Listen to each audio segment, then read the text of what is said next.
The World Bank has called for the complete transfer of revenue gains from the total removal of fuel subsidies into the Federation account. It said that despite the full subsidy removal in October 2024, Nigerian National Petroleum Company Limited started transferring the revenue gains to the Federation only in January 2025. The bank also stated that resolving any remaining net arrears and channeling the full benefits of subsidy reform to the Federation account was critical for fiscal management. The recommendations were contained in the World Bank Nigeria Development Update, which was launched in Abuja. The report also pointed out Nigeria's quest to attain a $1 trillion economy could only be possible with an annual growth rate 5 times faster than its current rate of 3.8%. Joining us on this show to assess the World Bank report, calling on the federal government to remit all revenues from subsidy removal to the consolidated account, and the request to make Nigeria a $1 trillion economy is Tope Fasua, Special Advisor to President Tinubu on Economic Affairs. He will also touch on the impact of the truce between China and the United States on tariffs and its impact on global African and Nigerian trade. Good morning, Dr. Fasua, and good to have you again on the morning show. Good morning, Dr. Abati. Good morning, sir. Good to be here. Thank you very much. Well, very quickly, we started with the Nigerian Development Update report by World Bank. Now, I mean, you know the details, but one of the other things that the World Bank said is that the 2025 budget, in terms of a benchmark, is overambitious. And there are concerns that the federal government may not, in fact, be able to fund that budget. So they talked about the risk of fiscal deficit. And then also the recommendations. There are concrete recommendations there about development spending, about the need to look at the gains of the fuel subsidy removal. Although I know that in this particular case, NNPC had net arrears to pay. So they were contributing 50% of revenue to the Federation account, using another 50% to service the debt that the NNPCL itself was owing. But do you agree, do you share the view by quite a number of people that what is actually required is an audit of all revenue accounts and of NNPCL itself? Yes, indeed, sir. Thank you very much for the question. And I know that, as you know, the audit sort of has started. There was a mention of that a couple of weeks back, that a forensic audit was afoot. Of course, that probably won't be the first time such an audit will take place. But I think this time it will be actioned. Note for a fact that we have a new management in NNPCL, and also everybody is hopeful that NNPCL will progress to become a PLC, where every Nigerian can also own shares and be responsible. The more that happens, the more everybody would actually take interest in what's going on there. But the new management is also interested in inheriting a clean slate, so that they will not continue carrying the burdens of the past. Most people believe that NNPC has been a bit opaque over the years. This is not something that's happening now. So first of all, the audit. Like you said, there are plus or minus. NNPC will say the government is owing it some amounts of money, huge amounts, which it has to recover. So that's probably the reason why they are remitting only 50%. We hope to be able to walk away from all of those back and forth, do a proper reconciliation, know where we stand. In fact, even very surprisingly, that a number of executives from NNPC past and even some present were invited by EFCC the other day to come and give some account. So the bottom line is not about witch hunting anything, but to ensure that we are on a clean slate and that the entire revenues that we're getting from crude oil sales come back to Nigeria. I think that Mr. President is very much interested in that. The professionals that have been appointed into NNPC to drive, the process anew, they are also interested in that, and I believe that they will deliver. So let's keep all fingers crossed, and I believe we'll get there. All right, well, still in the spirit of accountability, the World Bank report also looked at the issue of the conditional cash transfer and noted that although $800 million was borrowed from the World Bank for this process, only 37% of the intended beneficiaries have benefited from this program. That's since 2023.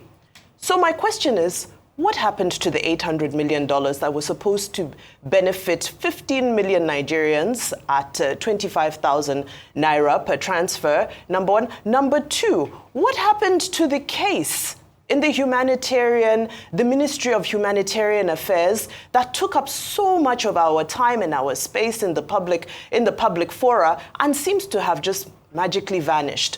Where's the reconciliation of issues concerning conditional cash transfer and the Ministry of Humanitarian Affairs?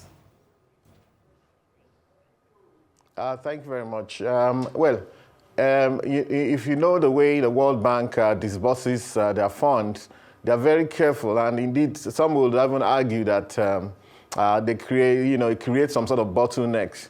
I think the reason why only 30% of people are being reached is because of the need to have some sort of biometric confirmation of who is who. Well, the truth is that even if 30% of 15 million people were reached, which is about 4.5 million, the problem I have with that scenario is that 4.5 million people aren't even speaking up to say, look, we're getting this money. But from what the World Bank had said, of course, Ministry of Finance has always said, look, these monies are going out. We have a list. We have a kind of confirmed list of indigent people around Nigeria, and we send this money out to their accounts. People who have their BVN, their NINs, and all of that together. I think that the World Bank statement, and I was there in the room, actually confirmed to me that okay, something is happening. If we're not able, if we're not able to give 100% of the people, which is 15 million people every month, for a few months, at least it's better to be careful than to be sorry. And of course, you mentioned the scandal that had happened in that area before. So that showed everybody that, look, there's a need to slow down and take it easy and ensure that we progress slowly on that count. So I think that going forward, the process will be tidied up even better. However, you know that Nigeria, we're not actually a fan of unconditional cash transfers to the poor. So that, again, is another issue. But we want to actually be able to identify those who are really, really indigent, not to just send the money out anyhow. Our people need jobs. And I think that the reforms of government thus far is actually targeted at providing jobs for people and or subsidizing production, for example, in the area of agriculture. A lot of the indigent people that live in the rural areas, they are farmers, maybe subsistence farmers and so on. And, and those are people that need to be supported beyond giving money out for free. Fasua, yes. I don't want us to gloss over that scandal in the Ministry of Humanitarian Affairs. Where are we? What is it? Because we're talking about accountability, we're talking about forensic audits in other areas in NNPCL. What is the status of that? Because there was money involved there as well. Where are we with that? Yes. I believe the case is still on. Cases don't die out like that. The file is still there in EFCC. People have been indicted. A minister was removed for that purpose. There's very little chance that she's going to be recalled to come and do the same job. The entire sector has been kind of rejigged. Ministry of Finance has taken more interest in that, and there's been a reversion to proper ways of doing things, and also a reversion to using scientific and biometric platforms for such disbursement. So that's what we've seen so far, because everybody is careful now. Nobody wants to pass through those kind of scenarios where they be indicted for fraud, as it were. So I think the case is still on. You probably can contact EFCC, they'll tell you it's still on. For those who have cases in EFCC, it's not a funny affair because you may think that they are not going through anything, but every other day they are reporting, people are calling them to come over. Sometimes they get detained. You know, that stress alone is enough to run people down, you know, health-wise and what have you. So let's keep our fingers crossed, but let's do one thing and be futuristic and be proactive to say that never again should such a thing happen where we'll see scenarios where monies meant for the poor are alleged, and all of these are allegations, are alleged to have been maybe tampered with or diverted in any form. So just be quite assured if the World Bank is saying that, look, 30% of people are being reached, I'm sure they've done their research to be able to confirm that number. I'd rather have 30%, 50% than have 100% that's lost. And I would actually support more of productive, subsidies that are targeted to production. Just like they do in Europe and America, they subsidize farmers a lot. They subsidize even some sectors like steel sector and so on. You know, that's the kind of thing that we are targeting to do in the government of President Bola Ahmed Tinubu. Okay. Well, the World Bank also says that Nigeria's aspirations, the federal government's aspirations to becoming a $1 trillion economy is ambitious, over-ambitious, essentially. So when you're looking at that comment from the World Bank, how does that make you feel? Do you agree that these aspirations that you have are too big for what you can actually achieve? And then when we're looking at the list of recommendations from the World Bank, among them being the remittance of the full proceeds of this subsidy into the Federation accounts as an example of the list of recommendations, how open are you to their advice, to their recommendations in order to achieve this $1 trillion economy? Yes, we're very open to it. Look, it's left for us to be ambitious. This is our country. Nobody should be more ambitious for this country than we Nigerians. We know where we're coming from. We know where we want to head to. We know where we are presently. So if we look, and the budget actually is also about a projection into the future. It's a dream. And a budget is used to challenge the people to work harder and work faster. So the key issue in that budget is, can we hold crude oil prices at $75? Can we produce 2 million barrels a day? We can produce 2 million barrels a day. It takes time. It takes a few months. I mean, yesterday I saw in the news Mr. Ojulari of NNPCL saying that, look, we're going back to coal mining. We're going back to some of those, deposits in the north, in Gombe State, in Maiduguri area. We do have crude oil in those areas, and that's his own area, you know. So we have crude oil in those areas. If we're able to get 100, 200,000 barrels in those areas, that adds to the 1.6, 1.7 we're doing. That's gone to 1.8. In the south, in the Delta region, onshore, we have indeed perhaps hundreds of abandoned wells, which producers are going back to. And then we also have new development and new investment. There's one of them, Green Energy International, they've invested about $400 million in building a new, platform, a new oil processing platform indeed, and also an offshore platform for loading, spending so much money. Perhaps the biggest kind of investment we've seen since LNG over 20 years ago. And so they are also looking at adding about 100,000 to on their own terminal, and even new blends of crude oil are coming up. There's new blends coming up now. So to add to the pool that we have. If in 1973 and 1974 we were doing 2 million barrels, 2.1 million barrels a day, why not today in 2025 when we have bigger needs, we have more people, we have more professionals, we have more data, we are more aggressive as a people. Perhaps, actually the target is 4 million. So if we say 2 million in the first instance, yes, let's give it a shot. Look, nobody can actually predict the future, but we can work hard, and we're working hard to ensure that we do better in the future. Perhaps before the end of this year, we should be able to do 2 million. And then in the next year, it won't be a big deal. We can target ourselves. We can say, listen, we want to do 2.3, 2.4 million in the next year. That's how budgets are done. It's we Nigerians that have to be ambitious with our budget. So they may see it from an accounting perspective. We are seeing it from a more futuristic, a global perspective. So yes, we agree with them. We can look at that. And in terms of achieving 1 trillion, again, that's another target. For anyone who has worked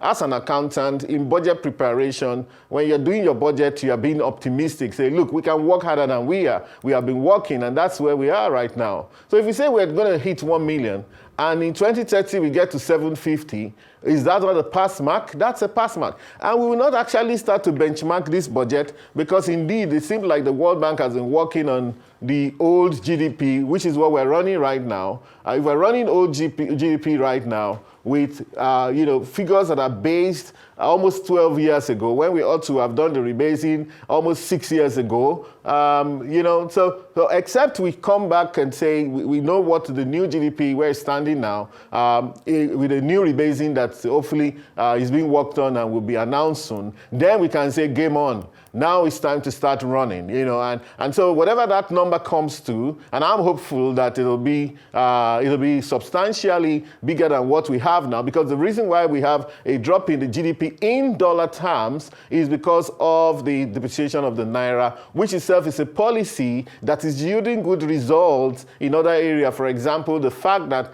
devaluation of the naira has put a lot of money back into where it matters with the subnationals. So it's the subnationals that's dealing with the people. It's the state government, the local government, and of course, Mr. President is big on local government autonomy. Those are the platforms where more people go to. The federal government is only in charge of about 100,000 civil servants and about 2 million public servants, including people who work in the police and the army and all of that. And actually, we're actually moving big time to ensure that the emoluments, the salaries, the entitlements of those people are paid because they are at the lower end of the economy. Dr. Fasua, now this morning we were discussing the report by the Debt Management Office that Nigeria total debt, domestic, foreign, is over 144 trillion naira. I pointed out that in early April, the same DMO had told us that we were using about 4 trillion naira to service debt. Now, when Nigeria hear these big figures and the possibility that this debt, will continue, they will say, we're borrowing so much money.